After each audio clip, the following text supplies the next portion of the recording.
Bible చూసినట్లయితే mark సువార్త, మత్తయి సువార్త, లూకా సువార్తల్లో మార్కు 15:42లో ఏమనుందంటే ఆ దినము సిద్ధపరచు దినము, విశ్రాంతి దినానికి పూర్వ దినము అనగా సబ్బాతు. సబ్బాత్ అనేది శనివారం అనుకుంటే శుక్రవారం రోజు యేసుక్రీస్తు వారు సిలువకు అప్పగించబడ్డారు. అలాగే మత్తయి సువార్త 16:21 చూస్తే అక్కడ కూడా ఆయన చంపబడి 3వ దినమున లేచుట అగత్యం అని ఉంది. లూకా సువార్త 9:22లో చూస్తే మనుష్య కుమారుడు బహుశ్రమలు పొంది ఆ తర్వాత 3వ దినమున లేచుట అగత్యం అని చెప్పారు.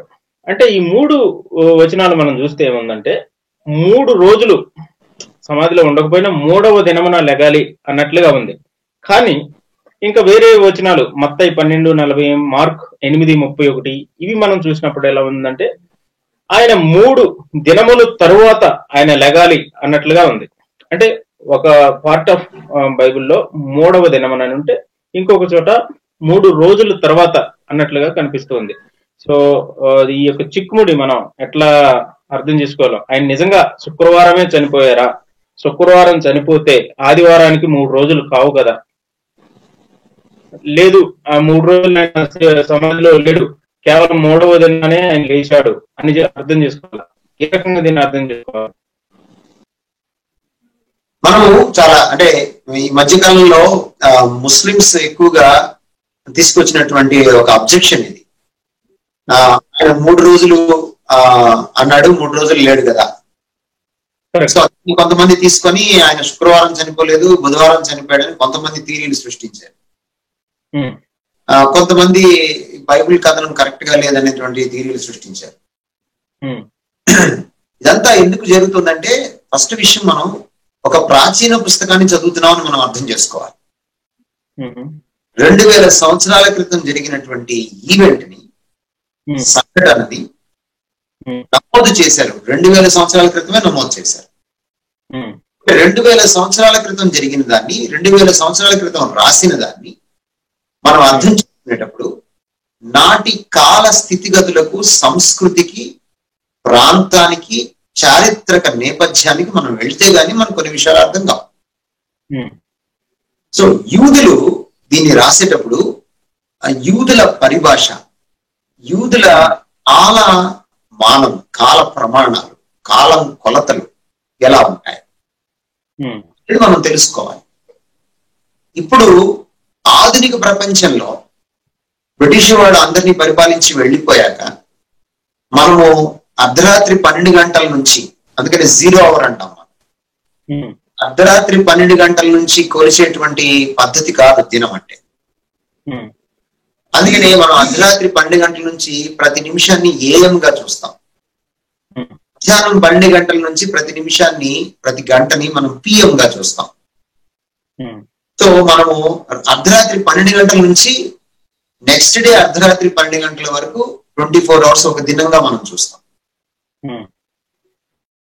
యూదులు అలా చూడరు. యూదుల కాలమానం ఎలా ఉంటుందంటే సూర్యుడు దగ్గర నుంచి మళ్ళీ సూర్యుడు అస్తమించేదాకా ఒక దినంగా చూస్తారు వాళ్ళు. అంటే ముందు అస్తమయం తర్వాత ఉదయం వస్తుంది వాళ్ళకి. అందుకని మనం ఆదికాండం చదివితే కూడా మనకి రివర్స్ లో ఉంటుంది. మనం చూస్తే అస్తమయమును ఉదయమును కాగా ఒక దినమాయ అని రిపీట్ అవుతూ ఉంటుంది మనకి మొదటి అధ్యాయంలో. అస్తమయం ముందు, తర్వాత ఉదయం. సో అంచేత వాళ్ళకి డే ఎప్పుడు స్టార్ట్ అవుతుంది? రఫ్లీ స్పీకింగ్ మనకు అర్థం కావడం కోసం 6:30 నుంచి స్టార్ట్ అవుతుంది సాయంత్రం. సాయంత్రం 6:30 నుంచి స్టార్ట్ అయ్యి నెక్స్ట్ డే సాయంత్రం 6:30కి ముగుస్తుంది డే. ఉదాహరణకి ఈరోజు శనివారంలో ఉన్నాం మనం. ఇప్పుడు సమయం 10:20 అయింది. యూదులకి ఇది శనివారం కాదు, యూదులకి ఇది ఆదివారం. ఎందుకంటే శనివారం 6:30కి వాళ్ళకి శనివారం అయిపోతుంది, ఆదివారం స్టార్ట్ అయిపోతుంది. ఎందుకంటే వాళ్ళకి డే స్టార్ట్ అవుతుంది సాయంత్రం 6:30కి సూర్యాస్తమయంతో స్టార్ట్ అవుతుంది. మన ముస్లింలు ఇఫ్తార్ అంటారు కదా, అప్పుడు విందు తీసుకుంటారు. సో అక్కడ స్టార్ట్ అవుతుంది అనమాట డే వాళ్ళకి. సో ఇప్పుడు ఇండియన్ కాలమానం ప్రకారం లేదా ప్రపంచంలో ఉన్న మోడర్న్ కాలమానం ప్రకారం వాట్ ఈస్ టుడే అని అడిగితే సాటర్డే అని అంటాం మనం రాత్రి 12 గంటల దాకా. రాత్రి 12 దాటిన తర్వాత 12:01కి మనం ఏమంటామంటే సండే అంటాం. కానీ వాళ్ళు ఏమంటారంటే ఈరోజు 6:30 నుంచి సండే అంటారు వాళ్ళు. అందుకనే మనం గమనిస్తే ఆయన రమారమి 3 గంటలకు చనిపోయారు యేసుక్రీస్తు వారు. ఆయన శవాన్ని దించాలంటే పర్మిషన్ తెచ్చుకోవాలి. సో పిలాతు దగ్గర నుంచి పర్మిషన్ తెచ్చుకున్నారు. పర్మిషన్ తెచ్చుకునేటప్పుడు వాళ్ళు ఒక విషయానికి వాళ్ళు గాబరా పడ్డారు. ఏ విషయానికంటే సబ్బాతు వచ్చేస్తుంది, సబ్బాతు వచ్చేస్తే మళ్ళీ నేను శవాన్ని తాకడానికి వీల్లేదు, దాన్ని తీసుకెళ్లి మళ్ళీ నేను సమాధిలో ఉండడానికి వీల్లేదు, ఆయన శవానికి అంత్యక్రియలు జరగాలి, గౌరవం జరగాలి, గౌరవం లభించాలి అని అరవది యోసేపు ఆయన శిష్యుడైన వాడు ఆయన తొలపించుకున్నటువంటి ఆయన తొలిపించుకున్నటువంటి తన సమాధిలో ఎంతకుముందు ఎవరిని ఉంచిన సమాధిలో ఉంచడానికి తాపత్రయపడ్డారు. ఎందుకంత తాపత్రయపడ్డారు? 6:30కి సబాత్ స్టార్ట్ అయిపోతుంది. శుక్రవారం 6:30కి, శుక్రవారం 6:30కి శుక్రవారం అయిపోతుంది వాళ్ళకి. అంటే వాళ్ళ దగ్గర ఖచ్చితంగా 3:30 గంటలే ఉన్నాయి. ఈ 3:30 గంటల్లో వాళ్ళు వెళ్ళి పిలాతు దగ్గర అపాయింట్మెంట్ తీసుకోవాలి, పిలాతు వారి మాట వినాలి, ఆ శవం దించుకోవడానికి అధికారం ఇవ్వాలి, దానికి లాంఛనప్రాయంగా వాళ్ళు కావాల్సినటువంటి మర్యాదలు చేశాక తీసుకెళ్లి ఎంబామ్ చేసి లోపల పెట్టాలి. వెరీ లెస్ టైం ఉంది వాళ్ళకి. ఇదంతా సాయంత్రం 6:30 లోపు, శుక్రవారం సూర్యుడు అస్తమించే లోపు జరిగిపోవాలి. అందుకనే వాళ్ళు తాపత్రయపడ్డారు. సో దీన్ని మనసులో పెట్టుకుంటే మనం యూదులు ఎలా కొలుస్తారు, ఇది మొదటి పాయింట్. రెండవ పాయింట్ ఏంటంటే యూదులు ప్రతి దినాన్ని కూడా, అంటే సాయంత్రం 6 నుంచి నెక్స్ట్ డే సాయంత్రం 6:30 వరకు మాట్లాడేటప్పుడు కొన్నిసార్లు దినము అంటారు, కొన్నిసార్లు రాత్రి పగలు, కొన్నిసార్లు రేయిం పగలు, లేదా ఒక పగలు ఒక రాత్రి, ఇట్లా మాట్లాడతారు. ముందు రాత్రి అనే పదం ఎక్కువ వాడతారు వాళ్ళు. అంటే దినాన్ని వాళ్ళు రేయిం పగళ్ళు అనేటువంటి పర్యాయ పదంతో కూడా వాడతారు. మూడో విషయం ఏంటంటే వాళ్ళు దినము అంటే వాళ్ళ దృష్టిలో కేవలం 24 అవర్సే ఉండక్కర్లేదు. అంటే ఈరోజు 6:30 నుంచి సాయంత్రం, రేపు సాయంత్రం 6:30 వరకే దినం అవ్వాల్సిన పర్లేదు. దినంలో ఒక భాగాన్ని కూడా వాళ్ళు దినము అని పిలుస్తారు. ఇప్పుడు ఈ రోజు మనం కూడా ఒకడు ఉంటాడు, ఎవడో ఒక ఇంట్లో ఒకడు ఉంటాడు, వాడు సరిగా ఉద్యోగం చేయడు, సద్యోగం చేయడు, ఊరెంబడి తిరుగుతూ ఉంటాడు. ఎప్పుడుకో ఉదయం వెళ్ళిపోతే ఎప్పుడో సాయంత్రం వస్తాడు, సాయంత్రం వచ్చి స్నానం చేసి అప్పుడు భోజనం చేస్తాడు, అది కూడా ఎప్పుడో లేట్ నైట్ వస్తాడు. పొద్దున 10ంటికి వెళ్ళిపోతే రాత్రి 10ంటికి వచ్చాడు అనుకున్నాం. కానీ ఏమంటారంటే వీడికి పని పట్టలేదండి, రోజంతా ఊరెంబడి తిరుగుతుంటాడండి అంటారు. పాపం వాడు తిరిగింది 12 గంటలే, రోజుకి 24 గంటలు ఉంటాయి. కానీ ఏమంటారు, వీడు రోజంతా ఊరెంబడి తిరుగుతాడంట. ఒకడు ఏదైనా ఒక పనిని ఎక్కువగా చేస్తుంటే, ఒక దాని మీద ఎక్కువ ధ్యాస పెడితే వీడికి రోజంతా ఇదే పని అండి అంటారు. అంటే నిజానికి పాపం 24 గంటలు ఆ పనిలో ఉండడు. 24 గంటల్లో 12 గంటలు ఇంట్లో ఉంటాడు, 12 గంటలు స్నానం చేస్తాడు, ఈ మధ్యకాలంలో వాడు భోజనం చేస్తాడు, చాలా పనులు చేస్తాడు. కానీ ఎక్కువ శాతము బయట ఉంటున్నాడు కాబట్టి ఏమంటారంటే రోజంతా వీడికి ఇదే పని, రోజంతా వీడు ఊరెంబడి తిరుగుతాడు అంటారు. అంటే ఇది మాట్లాడే విధానం, పరిభాష, తెలుగు పరిభాష. అంతేకాదు, మోడర్న్ ఎగ్జాంపుల్ మనం తీసుకోవాలంటే ఈరోజు ఏదైనా ఒక స్టాండర్డ్ హోటల్ కి మనం వెళ్తే ఆ హోటల్లో మనకి ఎప్పుడు చెక్ ఇన్ అయినా ఎప్పుడు చెక్అవుట్ అయినా 24 అవర్సే లెక్కేస్తాడు. నేను ట్రైన్ దిగి ఉదయం 6 గంటలకు వెళ్ళాను, హోటల్ చెక్ ఇన్ అయ్యాను, రూమ్ తీసుకున్నాను. రేపు ఉదయం 6 గంటల దాకా నాకు టైం ఉంటుంది, 24 అవర్స్. కానీ ఈ రోజు రాత్రి 8 గంటలకే నేను చెక్అవుట్ అయిపోయాను. మళ్ళీ నేను పని ముగించేసుకున్నాను, ఒక సెమినార్ తీసుకున్నాను. 8 o'clockకి నేను చెక్అవుట్ అయిపోయి 9 o'clock ట్రైన్ పట్టుకున్నాను. కానీ వాడు కౌంట్ చేసినప్పుడు 24 అవర్సే కౌంట్ చేస్తాడు.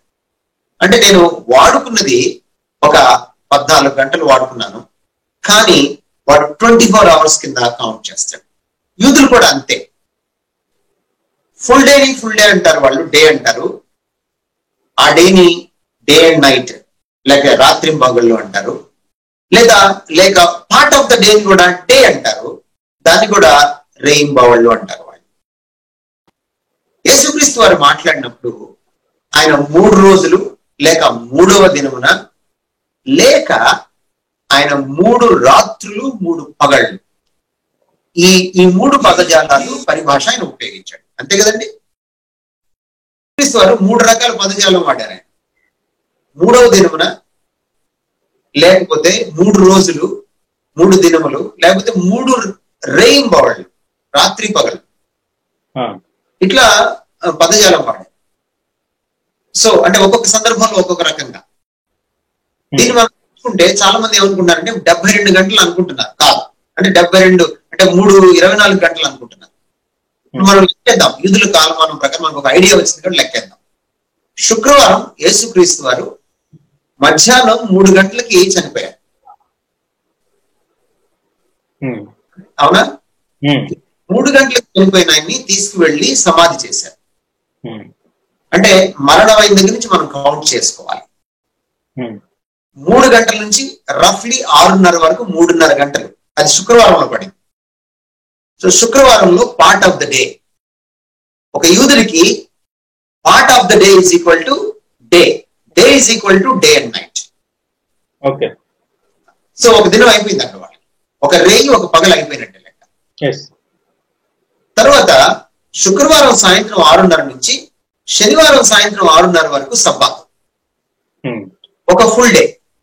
పార్ట్ ఆఫ్ ద డే అయినా ఫుల్ డే అయినా వాళ్ళకి డేనే. Day is equal to day and night, రాత్రి పగలు. సో 2 రాత్రులు 2 పగళ్ళు అయిపోయినాయి అక్కడ. శనివారం సబ్బాతు దినం. సబ్బాతు దినం సూర్యాస్తమయం, అంటే 6:30 సాయంత్రం 6:30 నుంచి సండే అయింది వాళ్ళకి.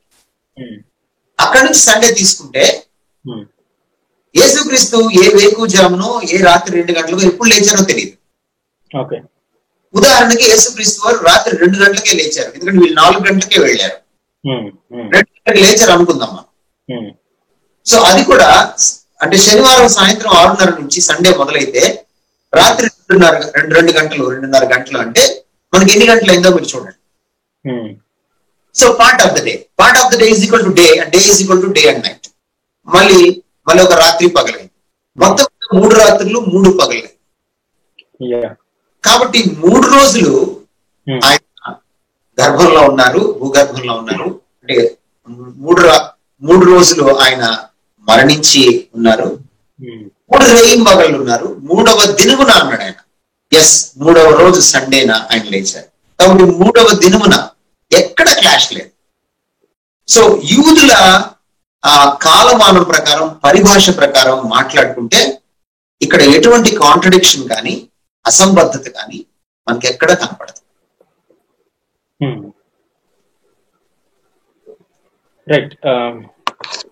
ఈ విషయాన్ని మా వీక్షకులు గ్రహించారని మేము నమ్ముతున్నాం.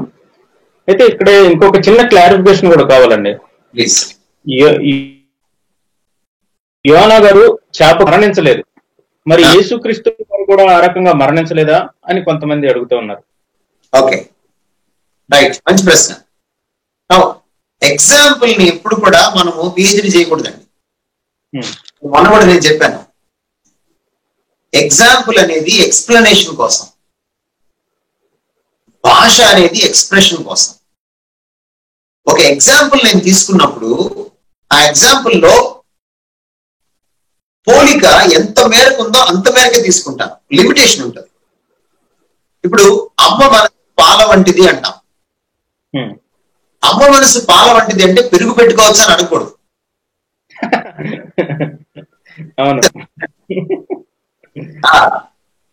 సో కనుక అమ్మ మనసు పాల వంటిది అంటే ఏ విషయంలో పాలతో పోలుస్తున్నాడు? స్వచ్ఛత విషయంలో. అంటే ఆ రోజుల్లో, సామెత పుట్టిన రోజుల్లో మనకి ఆ పాలు చాలా స్వచ్ఛంగా ఉండేవి, ఇప్పుడు లేవనుకోండి. సో స్వచ్ఛత విషయంలో మాత్రమే అమ్మ మనసు పాల వంటిది అని అంటున్నాడు. సో అంచేత పాలకున్న ప్రతి స్వభావము అమ్మ మనసుకు ఉండదు. కాబట్టి ఎగ్జాంపుల్ మనం తీసుకునేటప్పుడు ఎగ్జాంపుల్ లో ఉన్నటువంటి ఏదో ఒక లక్షణంతో 2 లక్షణాలతో మాత్రమే మనం పోలిక చేస్తాం. సో యేసుక్రీస్తు వారు మాకు నువ్వు తిరిగి లేస్తావు అనడానికి నువ్వు ఏం చూపిస్తావు ఆధారము అని అంటే, అయితే నువ్వు దైవ కుమారుడు అనడానికి ఆధారం ఏం చూపిస్తావు అంటే, ఇంకా ఏం చూపించాలరా మీకు, వ్యభిచారులారా అని తిట్టాడు. ఇంకా మీరు అడుగుతున్నారే, ఎన్నెన్ని చూస్తారు సూచక క్రియలు, ఇంకా నమ్మరా అని తిడుతూ ఆయన ఒక మాట అన్నాడు. ఈ మూర్ఖమైనటువంటి ఈ తరానికి నేను యోనా ఎగ్జాంపుల్ లేకపోతే యోనా సూచక క్రియ మాత్రమే చూపిస్తానన్నాడు. అక్కడ యోనాతో ఎందుకు పోల్చాడు? యోనా కూడా రఫ్లీ 3 రాత్రులు 3 పగలు, ఇది కూడా రఫ్ గానే, ఎగ్జాక్ట్ 72 hours కాదు. అక్కడ తిమింగలం కడుపులో ఉన్నాడు. ఇది మొదటి పోలిక. తిమింగలం కడుపులోకి వెళ్ళిన తర్వాత యోనా లాంటి ఒక వ్యక్తి బ్రతకడం ఇక సైంటిఫిక్ గా అసాధ్యం. అది చచ్చిన దాంతో లెక్క, బ్రతకడం అసాధ్యం ఇంకా అంతే. తిమింగలం కడుపులోకి వెళ్ళిన తర్వాత వెంటనే కక్కడం కూడా కాదు, అది 3 రోజుల తర్వాత కక్కడం. కనుక ఖచ్చితంగా అతను కరిగిపోతాడు, అరిగిపోతాడు, లోపల జీర్ణం అయిపోతాడు. కానీ కాబట్టి అది ఇక్కడ మరణంతో సమానం. అది మరణించలేదు, అతను మరణించకుండా దేవుడు కాపాడాడు కాబట్టి నిన్నవేకి వెళ్ళి ఆయన ప్రకటన చేశాడు. కానీ మరణంతో సమానం అది, అందువల్ల దాంతో పోల్చాడు ఆయన. కానీ ఇక్కడ యేసు ఎగ్జాక్ట్ గా చనిపోయాడు కాబట్టి ఎగ్జాంపుల్ నుంచి మనం ప్రూవ్ చేయకూడదు. ఏదైతే పోలిక వస్తువో ఆ పోలిక వస్తువు ఇక్కడ ప్రధాన వస్తువు కాదు. ప్రధాన వస్తువు పోలిక వస్తువు తేడా చూసుకోవాలి. అమ్మ మనసు పాల వంటిదంటే ఇక్కడ అమ్మ మనసు ప్రాముఖ్యమైంది. పాల వంటిది అన్నప్పుడు పాలలో ఉన్నటువంటి ఆ ఒక్క లక్షణమే తీసుకోవాలి. అట్లా కాకుండా పాల మీద పిహెచ్డి చేసి పాలలో ఉన్నటువంటి ఒక 4-5 లక్షణాలు తీసుకుని లేదా 10 లక్షణాలు తీసుకుని అవన్నీ తీసుకొచ్చి అమ్మ మనసుకి ఆపాదించుకోండి. అలాగే ఇక్కడ కూడా. కాబట్టి ఎగ్జాంపుల్ ని మనం వక్రీకరించడం లేదా ఎక్స్టెండ్ చేసినట్టుగా అవుతుంది. ఇది లిటరరీగా చాలా పెద్ద బ్లండర్ అన్నమాట, పొరపాటు. రైట్. సో ఎగ్జాంపుల్ లాగే చూడాలి. అసలు విషయాన్ని అర్థం చేసుకోవటానికి మాత్రమే ఎగ్జాంపుల్ మనం తీసుకోవాలి, కానీ అసలు విషయాన్ని పక్కన పెట్టకూడదు. ఎగ్జాంపుల్ లో కూడా ఏ పాయింట్ ఆఫ్ ఎలిమెంట్ దగ్గర పోలిక జరిగిందో ఆ పాయింట్ ని మాత్రమే తీసుకోవాలి. ఎగ్జాంపుల్ అనేది సిమిలర్ టు ది ఒరిజినల్, అంతేకాదు equal, identically equal to original కాదు. సిమిలారిటీకి ఈక్వాలిటీకి చాలా తేడా ఉంది కదండి. ఇప్పుడు అబ్బాయి అచ్చం అమ్మ పోలిక అంటారు. అబ్బాయి అచ్చం అమ్మ పోలిక అంటే అమ్మ అబ్బాయి ఒకటని కాదు. సో ఈక్వాలిటీ వేరు, సిమిలారిటీ వేరు. సిమిలారిటీ ఎలా ఉంటుంది? అన్ని విషయాల్లో సిమిలారిటీ ఉండదు, కొన్ని విషయాల్లో సిమిలారిటీస్ ఉంటాయి. అందుకని ఎగ్జాంపుల్స్ తీసుకుంటాం అంతే. ఏ ఎగ్జాంపుల్ అయినా కంప్లీట్ గా దేనితో సిమిలారిటీ ఉండదు. క్రీస్తు వారు శిలువ మరణం తర్వాత లేదా మరణానికి పునరుద్ధానికి మధ్యలో ఎక్కడున్నారు? ఆయన పాతాళానికి వెళ్ళొచ్చాడా? అసలు ఏమైంది? ఏమన్నా వివరాలు మేము తెలుసుకోవచ్చా? అంటే ఏంటి వాళ్ళ ఉద్దేశం? పాతాళానికి వెళ్ళొచ్చాడంటే ఎక్కడికి వెళ్ళొచ్చాడని.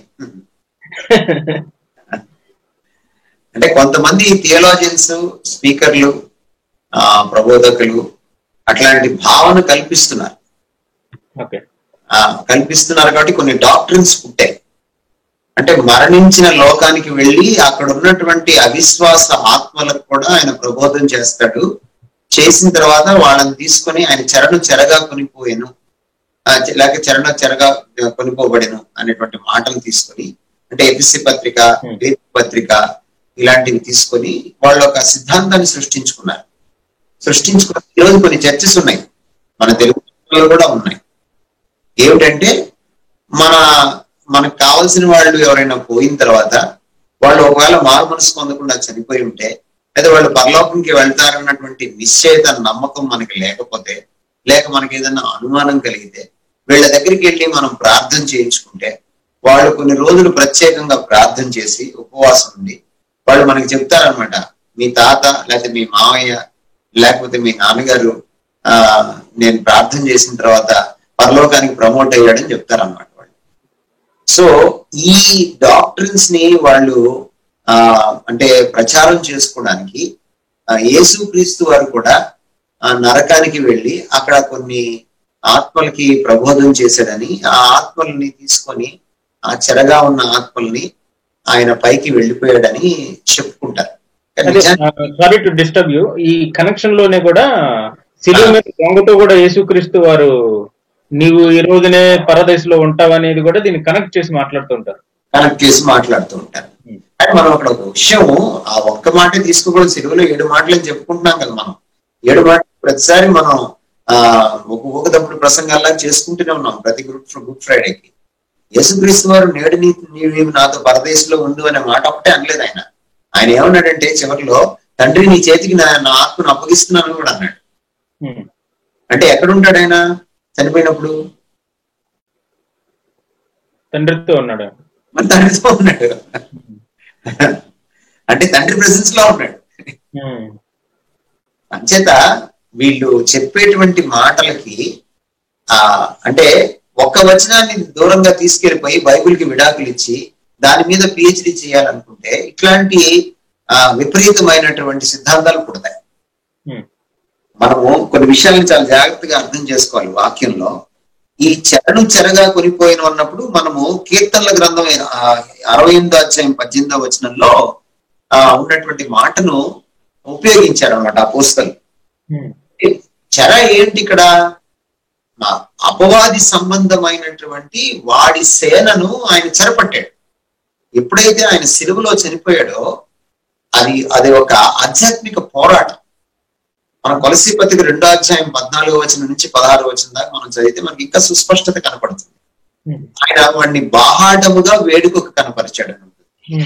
ఆయన వాడిని నిరాయుధుడిగా చేశాడు. వాయుమండల అధిపతులను ఆయన జయించాడని ఆ జయోత్సవముతోటి ఆయన వాడిని పట్టి తెచ్చి బాహాటముగా వేడుకకు కనపరిచాడు.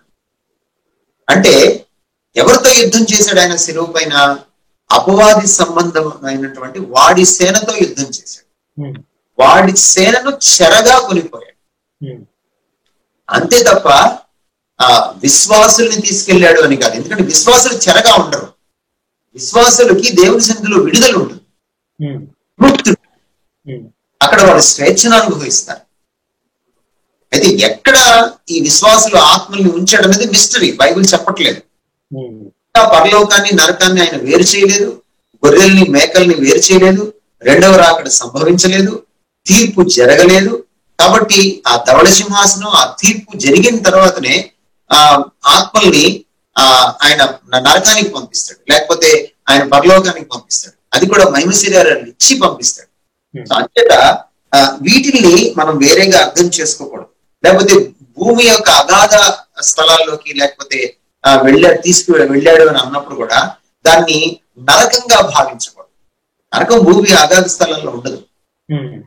ఆ భూమి అగాధ స్థలాలు అన్నప్పుడు బైబిల్ మాట్లాడుతున్నటువంటి ఇదేంటంటే ఒకటి సమాధి అనేటువంటి భావంతో మాట. ఇది హీబ్రూ భాష, హీబ్రూ సంస్కృతి, హీబ్రూ సాహిత్యం తెలిసిన వాళ్ళు ఎవరైనా ఒప్పుకుంటారు. హీబ్రూ సాహిత్యంలో ఉన్నటువంటి జాతీయాలు అన్నమాట. మనం 139 దావీదు కీర్తన మనం చదివితే దావీదు చెప్తాడు, భూమి యొక్క అగాధ స్థలంలో నీవు నన్ను విచిత్రంగా కలుగు చేస్తే అంటాడు. అంటే తల్లి గర్భం గురించి మాట్లాడుతున్నాడు. తల్లి గర్భాన్ని కూడా వాళ్ళు అలా మాట్లాడతారు. అంటే యేసుక్రీస్తు వారు ఇన్కార్నేట్ అయ్యాడు అనేటువంటి భావన అక్కడ. అంతేగాని నరకానికి వెళ్ళేటటువంటి భావన లేదు అక్కడ. సో ఇవన్నీ కూడా మనం అర్థం చేసుకోవాలి. తర్వాత పేతురు చెప్పినట్టుగా ఆయన ఆత్మలకు ఆయన ప్రీచ్ చేశాడు, లేకపోతే సువార్త చెప్పాడు అన్నది కూడా అది పాస్ట్ టెన్స్ లో ఉంది. ఇది ప్రెసెంట్ టెన్స్ కి సంబంధించింది. ఇక్కడ యేసుక్రీస్తు వారు మరణము పునరుద్ధానం మధ్యలో చేసిన ప్రీచింగ్ కాదు. అది పేతురు యొక్క చెప్పినటువంటి వచనాన్ని దాన్ని యేసుక్రీస్తు మరణ పునరుద్ధాల మధ్య కాలానికి దాన్ని అప్లై చేయడం. అక్కడ ఉన్నటువంటి గ్రీక్ టెన్స్ ని మనం చాలా జాగ్రత్తగా, కాలాన్ని, గ్రామర్ ని, వ్యాకరణాన్ని మనం చాలా జాగ్రత్తగా అర్థం చేసుకుంటాం.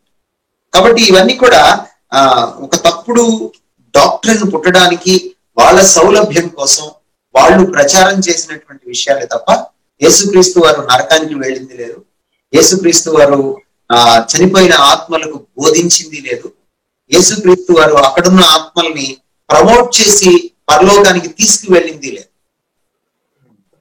హెబ్రీ గ్రంథకర్త చాలా స్పష్టంగా చెప్తున్నాడు, ఇక్కడ ఒక్క జీవితమే ఉంటుంది, మరణం తర్వాత తీర్పు. ఈ ప్రజలో ఇక మార్మల్స్ పొందడానికి ఉండదు,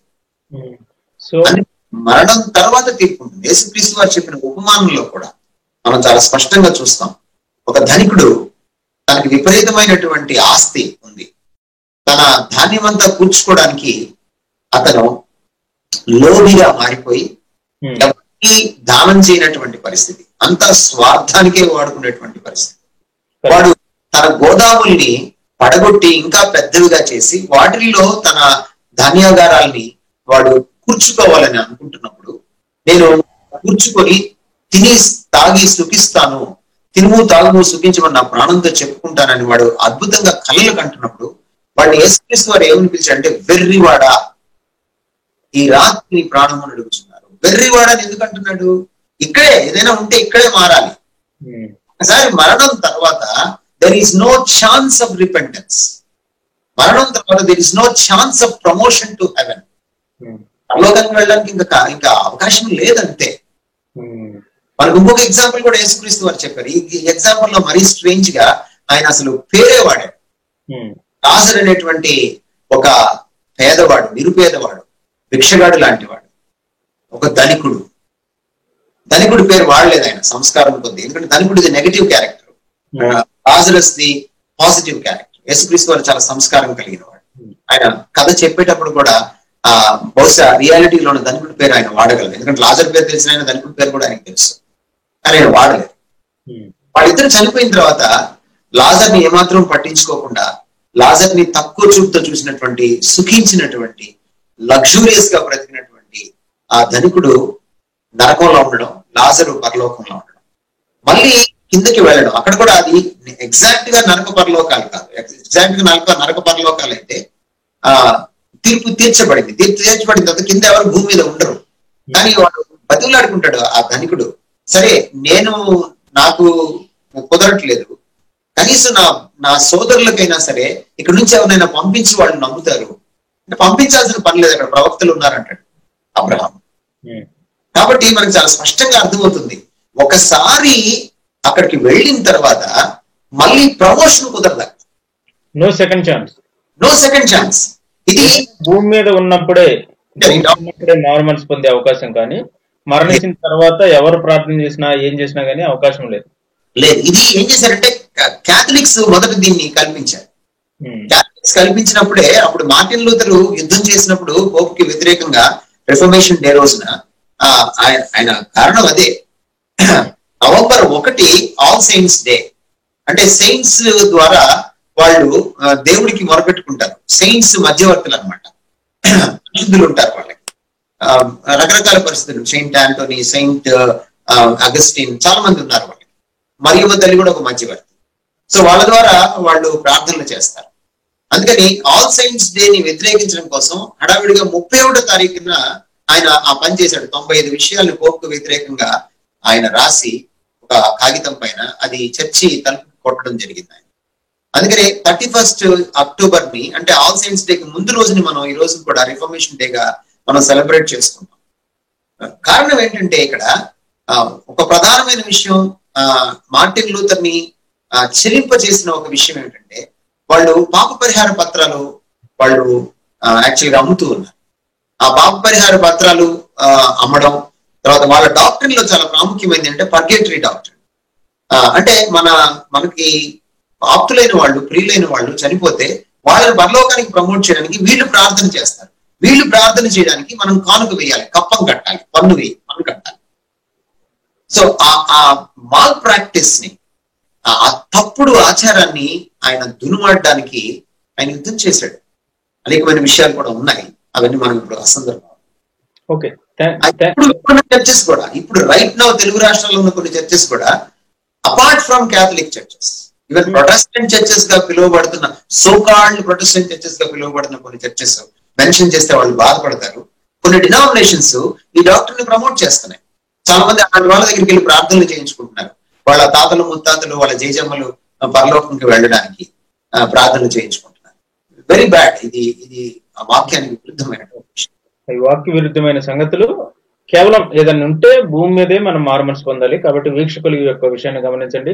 సార్, నేను లాస్ట్ క్వశ్చన్ అడిగే ముందు టైం అయిపోయింది కాబట్టి వీక్షకులు అడిగినవి కొన్ని ర్యాపిడ్ క్వశ్చన్స్ ఉన్నాయి. మీరు క్విక్ గా త్వరగా ఆన్సర్ ఇస్తే ఏంటంటే యేసుక్రీస్తు వారు అప్పుడు పునరుద్ధానం తర్వాత అపోస్తలులకి ఇంకా శిష్యులకి చాలా మందికి కనిపించారు. మరి ఇప్పుడు ఎందుకు కనిపించట్లేదు? క్విక్ ఆన్సర్ ఏమైనా ఇవ్వగలరా? యేసు ప్రభు చాలా స్పష్టంగా చెప్పారు, చూసి నమ్మిన వాడికంటే చూడక నమ్మిన వాడు ధన్యుడు అని. ఓకే. సో అందరికీ కనపడాల్సిన పని లేదు.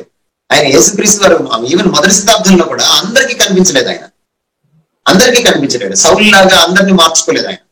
చాలా మంది, ఇప్పుడు ఉదాహరణకి పేతురు లేచి పెంతెకోస్తు దినాన ప్రసంగం చేసినప్పుడు యేసు ప్రభు కళ్ళకి కనపడకుండానే, దర్శనం కలగకుండానే 3000 పైచిలకు మారుమనసు పొందారు వాళ్ళ హృదయంలో కూర్చోబడి వాక్యం చెప్పినప్పుడు.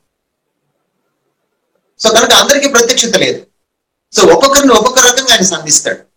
ఎవరైతే ఆయన్ని నమ్మలేరో, పురకరాని పొయ్యిగా ఉన్నారో, లేకపోతే అలా సంధిస్తే తప్ప వాళ్ళు ఆయన దగ్గర ఆయన తట్టు తిరగరో, అలాంటి వారిని ఆయన ఇప్పటికీ సంధిస్తాడు. పండిట్ ధర్మప్రకాష్, తర్వాత సాధు సుందర్ సింగ్, లేకపోతే భగత్ సింగ్, ఇలా చాలా మంది ఈరోజు ఆయన ఆ విధంగా పునరుద్ధరణైన క్రీస్తు వెలుగు రూపంలో పౌలుకి కనపడినట్టుగా, దమస్కు మార్గంలో సౌలుకి కనపడినట్టుగా కనపడి వారు కన్వర్ట్ అవ్వడానికి వీలైంది. కాబట్టి ఆయన తెలుసు ఎవరికి ఏ విధంగా ప్రత్యక్షితం చేసుకోవాలన్న దానికి ఆయనే సర్వాధికారి. మనం ఆయన అడగడానికి వీలేదు. నాకు నువ్వు ఇలా కనపడాలి అని మనం దేవుడిని శాసించడానికి, నిర్దేశించడానికి మనకి హక్కు లేదు, మనకి అంత సీన్ కూడా లేదు. కానీ దేవుడు కనపడతాడు. కానీ అందరికీ అప్పుడు కనపడలేదు, అందరికీ ఇప్పుడు కనపడలేదు. అందరూ ఆ విధంగా మారుమనసు పొందారు. ఒక్కొక్కగా దేవుని జ్ఞానంలోకి, క్రీస్తు జ్ఞానంలోకి వస్తారు. రైట్. ఏ రకంగా కనిపించినప్పటికీ, అంటే శారీరకంగా కనిపించకపోయినా వాక్యం ద్వారా ఆయన దర్శించినప్పుడు వ్యక్తులు మాత్రం ఆయన్ని అంగీకరించాలి. అది మెయిన్. రివీల్ చేసుకున్నారు. ఒక్కొక్కరు ఒక్కొక్క రకంగా వెలిగిస్తాడు అంతే. అది రైట్. థ్యాంక్స్ అండి. ఇంకొక one more quick question. I think దీని తర్వాత ఒక ప్రామినెంట్ క్వశ్చన్ అడిగి నేను ముగిస్తాను. మగ్దలేని మరియని యేసుక్రీస్తు వారు మరి నన్ను ముట్టుకోవద్దు అంటారు. ఎందుకని అన్నారు? ఆయన బాడీ ఏమన్నా డిఫరెంట్ గా ఉందా? పునరుద్ధాన బాడీ అంతకు ముందు బాడీలానే ఉందా? Quick answer. ఇప్పుడు ఆ వాక్యాన్ని అపార్థం చేసుకునేటువంటి పరిస్థితి. దానికి ఒక కారణం ఏంటంటే ట్రాన్స్లేషన్ లో ముట్టుకోవద్దు అని ట్రాన్స్లేషన్ చేశారు. నిజానికి అది ముట్టుకోకపోవడం కాదు. గ్రీక్ లో మనం మూల భాషలో, కొత్త నిబంధన రాసిన భాషలో మనం చదివితే నన్ను వారించవద్దు, నన్ను ఆపవద్దు, నన్ను కౌగులించుకోవద్దు అంటే ఆమె ఎలా ఉందంటే పరిస్థితి మనం చాలా జాగ్రత్తగా చూస్తే మగ్దలేనే మరియ యేసుని చాలా ఎక్కువగా ప్రేమించింది. ఎక్కువ ప్రేమించడం వల్ల ఆమె అందరికంటే ముందు వెళ్ళి వెతుక్కుంటుంది. ఒకటే, అప్పటికి మిగిలిన స్త్రీలు కూడా రాలేదు అక్కడ. ఆమె వెతుక్కుంటూ ఏమైపోయాడు చూస్తే అక్కడ పరిస్థితి ఎట్లా ఉందంటే రాను వాళ్ళు లేరు, అప్పటికి వెళ్ళిపోయారు, పారిపోయారు. దూతలు కనపడలేదు ఆమె మొదట. ఆ సమాధి ఏమో ఖాళీగా ఉంది. ఆమెకేమో యేసు ప్రభు లేస్తాడన్న నమ్మకం లేదు. కాబట్టి ఎవరో యేసుక్రీస్తుని ఎత్తుకెళ్ళిపోయారు, ఎవరో నా ప్రభువుని ఎత్తుకెళ్ళిపోయారు, కనీసం ఆయన శవాన్ని కూడా నేను చూసుకోవడానికి నాకు నోచుకోలేదు అనేటువంటి విపరీతమైన డిప్రెషన్ లో, బాధలో కుంగిపోయి ఉన్నారు. సో అలాంటి పరిస్థితుల్లో ఆమెకు ఆయన కనపడ్డాడు. ఆయన గుర్తుపట్టలేదు. ఆమె తోటమాలి అనుకుంది. నువ్వేమైనా చూసావా అన్నట్టుగా మాట్లాడుతుంటే ఆయన పరిచయం చేసుకున్నాడు. అప్పుడు రబూని నువ్వేనా అని ఒక్కసారి ఎక్సైట్ అయిందా. అంటే ఒక్కసారి ఆమె ఒక మోడ్ నుంచి ఇంకో మోడ్ లోకి, తన ఎదురుగా నుంచింది ప్రభు అని తెలుసుకోలేక ఏ ప్రభువు కోసం డెస్పరేట్ గా ఆమె వెతుకుతుందో ఆయన సడన్ గా ఆయనే తన కళ్ళ ముందు నించున్నాడని తెలుసుకునేటప్పటికి ఇమోషనల్ అయిపోయింది. ఆ ఇమోషనల్ స్టేట్ లో అకస్మాత్తుగా ఆయన్ని కౌగిలించుకోవడానికి ఒక యూదు ఆచారం ప్రకారం, సంప్రదాయం ప్రకారం, లేకపోతే ఒక అలవాటు ప్రకారం ఆయన కౌగిలించుకోవడానికి ప్రయత్నం చేసింది. లేదు, నాకు చాలా పని ఉంది, నేను తండ్రి దగ్గరికి వెళ్ళాలి, నాకు పని ఉంది అని ఆయన చాలా స్పష్టంగా చెప్పాడు. కాబట్టి నువ్వు నన్ను వారించదు అని చెప్పాడు. అంతే తప్ప ముట్టుకోవద్దు అని చెప్పలేదు. ముట్టుకోవద్దు అని చెప్పేవాడు అని నేను అనుకోవట్లేదు. అది ముట్టుకోవడం కాదు, ఒరిజినల్ వచ్చి ముట్టుకోమన్నాడు కదా తర్వాత ఎవరిని, తోమాని. అంటే ఏంటంటే తోమాని ముట్టుకునేటప్పుడు ఈయన తండ్రి దగ్గరికి వెళ్ళొచ్చేసాడు. తండ్రి దగ్గరికి వెళ్ళి రావాల్సిన పని లేదు. తండ్రి దగ్గరికి ఆయన ఆరోహణమైనప్పుడు వెళ్ళాడు, ఆయన చనిపోయినప్పుడు తండ్రి దగ్గరికి వెళ్ళాడు, మళ్ళీ మధ్యలో తండ్రి దగ్గరికి వెళ్ళాల్సిన పని లేదు. సో ఇదంతా మనం ఊహించుకుంటున్నటువంటి మన థియరీ, మానవ కల్పితమైనటువంటి సిద్ధాంతాలు. రైట్. సో చివరిగా ఒక ప్రశ్న అడిగి నేను ముగిస్తానండి, ఈ యొక్క షోని మనం ముగించుకుందాం. సో యేసుక్రీస్తు వారు మృత్యుంజయుడు, పునరుద్ధాన బలం కలిగిన వాడు, మరణాన్ని జయించిన వ్యక్తి. అయితే ఇప్పుడు ఒక విశ్వాసిగా ఆ ఈస్టర్ ఎఫెక్ట్ లేకపోతే యేసుక్రీస్తు వారి యొక్క పునరుద్ధాన బలం మన యొక్క జీవితాల్లో ఎలా అనుభవించగలం? ఈస్టర్ నుంచి మనం నేర్చుకోవాల్సింది ఏంటి ఒక ఈనాటి క్రైస్తవులుగా? చివరి మాటలు మీరు చెప్పగలరు? చాలా మంచి ప్రశ్న, చాలా అత్యవసరమైనటువంటి ప్రశ్న. యేసుక్రీస్తు వారు సజీవుడు, ఆయన మరణం గెలిచాడని మొదట మనం నమ్మాలి. It should become a very strong faith, conviction like faith. ఆ సత్యము మనల్ని నడిపించాలి. The first thing is we should believe it. రెండవది ఏంటంటే మన స్వశక్తి మీద ఆధారపడకుండా క్రైస్తవ జీవితాన్ని మనం జీవించడానికి. క్రైస్తవ జీవితం అంటే ఏంటి? శత్రువుని సైతం ప్రేమించే జీవితం. క్రైస్తవ జీవితం అంటే ఏంటి? పాపాన్ని విదిలించుకొని దానికి వ్యతిరేకంగా పోరాడే పరిశుద్ధమైన జీవితం. సో ఇలాంటి క్రైస్తవ జీవితం, లోకానికి ఎదిరిదే జీవితం, అపవాదిని ప్రతిక్షణం ఎదిరించేటువంటి జీవితం, శరీర బలహీనతలను అధిగమించేటువంటి జీవితం. సో ఈ క్రైస్తవ జీవితాన్ని నెరపాలంటే I cannot on my own, నా స్వశక్తి వల్ల ఇది సాధ్యం కానే కాదు. అంచేత నేను ఎప్పటికప్పుడు ఆయన మీద నేను ఆధారపడాలి, ఆయన శక్తిని నేను క్లెయిమ్ చేసుకోవాలి. ఆయన మీద ఆధారపడే పద్ధతే ప్రార్థన. ప్రార్థన అంటేనే నేను నిస్సహాయాన్ని, నువ్వు లేకపోతే నేను ఏం చేయలేను అని ఆయన మీద ఆధారపడటమే ప్రార్థన. ప్రార్థన ప్రతిసారి ప్రాక్టికల్ గా మోకాళ్ళ మీదే సాధ్యం కాదు. మోకాళ్ళ మీద నేను ఒక గంట సేపో లేకపోతే 2 గంటల సేపో లేక అరగంట సేపో, వ్యక్తిని బట్టి, ఆ పరిస్థితిని బట్టి, అవసరాన్ని బట్టి, సందర్భాన్ని బట్టి ఉండొచ్చు. బట్ 24 hours ఈవెన్ నేను అవేక్ గా ఉన్నటువంటి 16 గంటలు 18 గంటలు నేను ప్రభుతో సంభాషిస్తూ, కనెక్ట్ అవుతూ, కమ్యూనికేట్ చేస్తూ ఉండడమే ప్రార్థన. I should be in the attitude of prayer. So ఎప్పుడైతే నేను ప్రభు మీద ఆధారపడుతూ ఉంటానో, ప్రభు యొక్క పునరుద్ధాన శక్తి నాలో రియలైజ్ అవుతుంది. ఇక జీవించేవాడను నేను కాను. So I have to first deny myself and I have to affirm a new self in Christ. నేను నా పాత ప్రకాష్ని నేను తిరస్కరించాలి. నా యేసులో నాకు వచ్చిన ఈ నూతన సృష్టి ద్వారా ఏర్పడిన కొత్త ప్రకాష్ని నేను క్లెయిమ్ చేసుకోవాలి. కాబట్టి నేను జీవించకుండా క్రీస్తు నా ద్వారా జీవించడానికి ప్రతిదినము నేను ఆయనకు అనుమతినివ్వాలి. అనుమతినివ్వడం అంటే ఆయనకేదో నేను పర్మిషన్ ఇవ్వడం కాదు. I should let him, I should allow him. ఆ తావు నేను ఇవ్వాలి. ఎందుకంటే ఆయన బలవంతంగా జుట్టు పట్టుకొని ఏ విశ్వాసిని పరిశుద్ధతలోకి నడిపించడం, ఏ విశ్వాసిని తన రూపంలోకి మార్చుకోవడం. ఆయన నేను లోబడే కొలది, నేను సహకరించే కొలదే ఈ పవిత్రీకరణ జరుగుతుంది, ఈ సాంక్టిఫికేషన్ అనేది జరుగుతుంది. It's a joint venture. So అంచేత నేను ఆయనతో కలిసి నడిచినప్పుడు, ఆయనకి నేను సహకరించినప్పుడు, ఆయనకి నేను లోబడే కొలది ఆయన క్రీస్తు ఆత్మ నాలో నివసిస్తాడు కనుక నేను నా క్రీస్తు ఆత్మ ద్వారా ఆ పునరుద్ధాన శక్తిని, ఎందుకంటే పునరుద్ధానుడు ఎక్కడ ఉంటాడో అక్కడ పునరుద్ధాన శక్తి ఉంటుంది.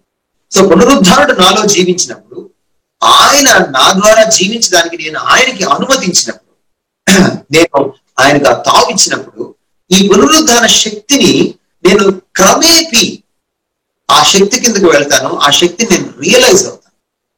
పౌలంతటి వాడే తాను చివరి పరిస్థితికి వచ్చిన తర్వాత ఫిలిప్పీ పత్రిక రాసేటప్పుడు, అప్పటికే చాలా క్రైస్తవ జీవితాన్ని చాలా పరిచర్య చేసేసిన తర్వాత ఆయన చెప్తాడు, ఎలాగైనా ఆ క్రీస్తును, ఆ క్రీస్తు పునరుద్ధాన బలాన్ని నేను పూర్తిగా అనుభవించాలి, దానికోసం నేను సమస్తాన్ని పెంటతో సమానంగా ఎంచుకుంటున్నాను. కాబట్టి ప్రయారిటీ ఇక్కడ చాలా ఇంపార్టెంట్, ఫోకస్ చాలా ఇంపార్టెంట్, పట్టుదల చాలా ఇంపార్టెంట్, డిటర్మినేషన్ చాలా ఇంపార్టెంట్. కాబట్టి పౌలు లాంటి ఆ ఫోకస్ క్రీస్తు మీదే దృష్టి పెట్టడం, పౌలు లాంటి ఆ డిటర్మినేషన్, ఎలాగైనా సరే ఆ పట్టుదల, నేను ఆయన్ను అనుభవించాలి, ఆయన పునరుద్ధారణ క్రీస్తును అనుభవించాలి అనేటువంటి పట్టుదల. సో ఎప్పుడైతే నాకు ఇది ఉంటుందో, లేకపోతే యేసుక్రీస్తును అనుభవించడం కోసం, ఆ పునరుద్ధాన బలం నాలో రియలైజ్ అవడం కోసం నేను మిగిలిన వాటన్నిటిని కూడా పక్కకు నెట్టేసుకుంటాను. There are so many things. ఈ ప్రపంచంలో మనం జీవించేటప్పుడు ఈ జీవన వ్యాపారంలో మనకి చాలా జంజాటాలు ఉంటాయి. ఉద్యోగ సంబంధమైంది కావచ్చు, అది కుటుంబ సంబంధమైంది కావచ్చు, అది వ్యక్తిగత చాయిసెస్ కావచ్చు.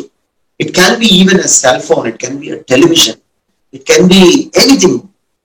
సో వీటన్నిటినీ నేను పక్కకు నెట్టేసుకోవడం, ప్రయారిటైజ్ చేసుకొని క్రీస్తుకే ప్రథమ స్థానాన్ని నేను ఇస్తూ ఉన్నప్పుడు then I can enjoy that.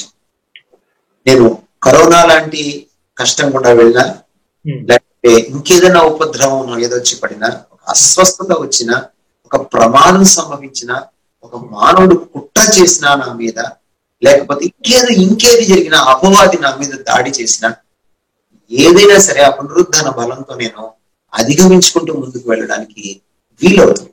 So it starts with faith, then it goes on focus, priority and determination. ఆ విధంగా మనం కంప్లీట్ గా ఆయన చేతుల్లోకి కమిట్ చేసుకున్నప్పుడు ఇది సాధ్యమవుతుంది. థ్యాంక్స్ అండి, చాలా థ్యాంక్స్.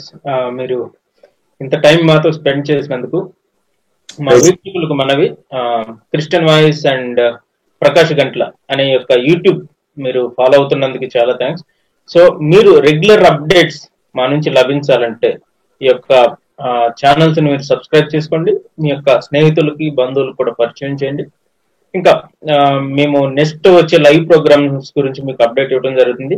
అంతేకాకుండా మీరు ఇంతవరకు ఏవైతే విన్నారో ఆ విషయాలు కూడా మీరు మీ యొక్క సంఘాల్లో, మీ యొక్క ఫ్రెండ్స్ తో కూడా షేర్ చేసుకొని, తద్వారా ఏదైతే సత్యాన్ని మనం గ్రహించామో ఆ సత్యాన్ని ఇతరులతో పంచుకోవటం వల్ల సత్య స్థాపనలో మనం మన బాధ్యతను పోషిస్తాం. కాబట్టి దీన్ని జ్ఞాపకం చేసుకోండి. ఇప్పటి వరకు ప్రకాష్ గారు మీరు చాలా ఓపికగా మాతో టైం స్పెండ్ చేశారు. మా వీక్షకులందరి తరఫున దేవుడు మిమ్మల్ని మరింతగా దీవించాలని, మరింత జ్ఞానం దేవుడు ఇవ్వాలని, మంచి ఆరోగ్యాన్ని ఇచ్చి, మరిన్ని ఈ రకమైన లైవ్ ప్రోగ్రామ్సే కాకుండా మిగతా ప్రోగ్రామ్స్ ద్వారా మన యొక్క తెలుగు రాష్ట్రాలకి మీ యొక్క సేవలు చాలా అవసరం. అవన్నీ జరగాలని వీక్షకులారా మీరందరూ కూడా ప్రార్థన చేయండి. ఇంకంతేకాకుండా మీకు హ్యాపీ ఈస్టర్ అండి. రేపటి దినమున అందరూ చక్కగా మీ ఇళ్లలోనే మంచిగా దేవుణ్ణి ఆరాధించుకోవాలని మేము కోరుకుంటున్నాం. Prakash garu, over to you. Thank you.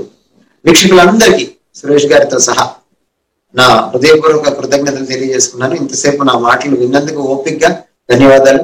మీ జన్మదిన శుభాకాంక్షలను బట్టి కూడా మీకు ధన్యవాదాలు. Thank you so much. All the best. Have a blessed, Christ centred Easter.